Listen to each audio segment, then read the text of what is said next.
I was on a plane and I watched a movie called The Founder. And it's a movie that tells the story of how McDonald's got started. And it's pretty fascinating. So I'll summarize the movie pretty quickly. These two men, the McDonald brothers, opened the very first McDonald's. But prior to opening the first McDonald's, these two brothers ran several other restaurants, like a drive-in, a hot dog stand, and many others.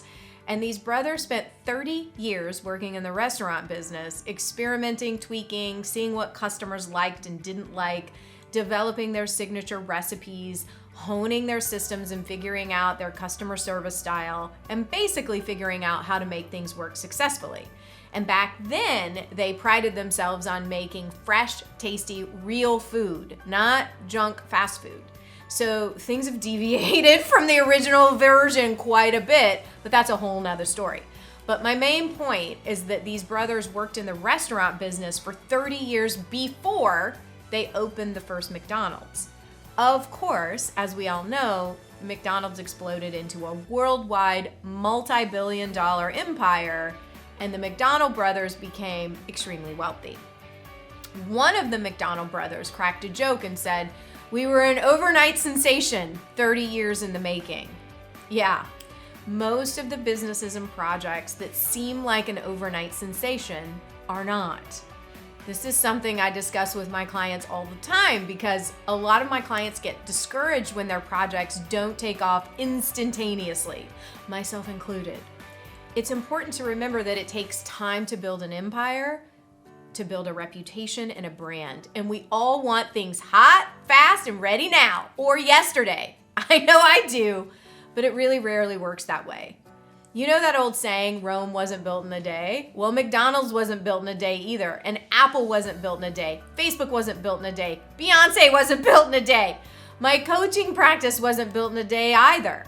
I've been doing this work for almost 14 years.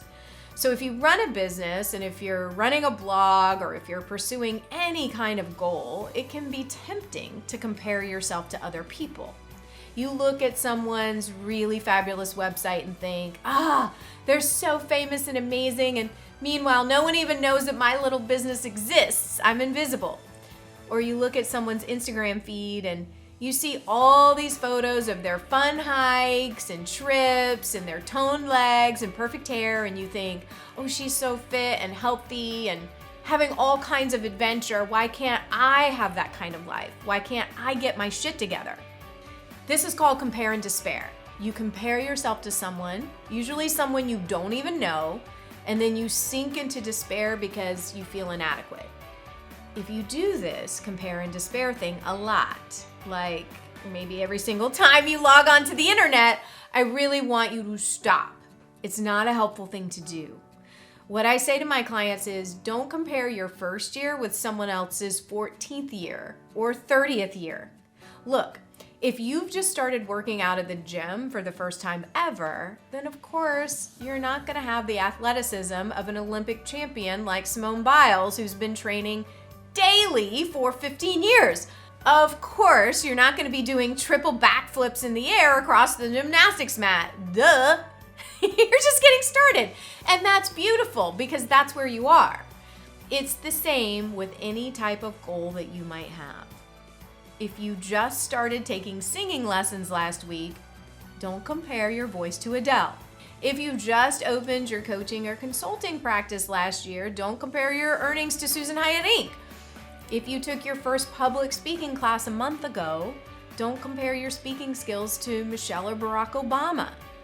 Really, don't compare yourself to other people, period. It's usually not a productive thing to do because they're not you and you're not them. They've got their own path and you've got yours. So here's my challenge for you this week. Instead of comparing and despairing, try noticing, celebrating, and feeling inspired. Instead of thinking, why is she so much further along than me? See if you can say to yourself, wow, look at her go. What a superstar. I'm a rising star too, and I can't wait to see where I am in 1 month or 1 year or 1 decade. The sky's the limit. I'll leave you with this quote, which I love. Those at the top of the mountain didn't fall there. Marcus Washling. That's right. The Beyoncés, the Obamas, the billion-dollar business empires of the world, the people who run marathons, the people who achieve incredible things, none of them fell to the top of that mountain. They climbed there. They climbed there slowly, with patience, with persistence, and most likely with a huge amount of trial and error, disasters, discouragement, anxiety, and sobbing behind closed doors, which the public rarely sees. So remember that. Take inspiration in that and keep climbing towards your personal definition of success, whatever that might be.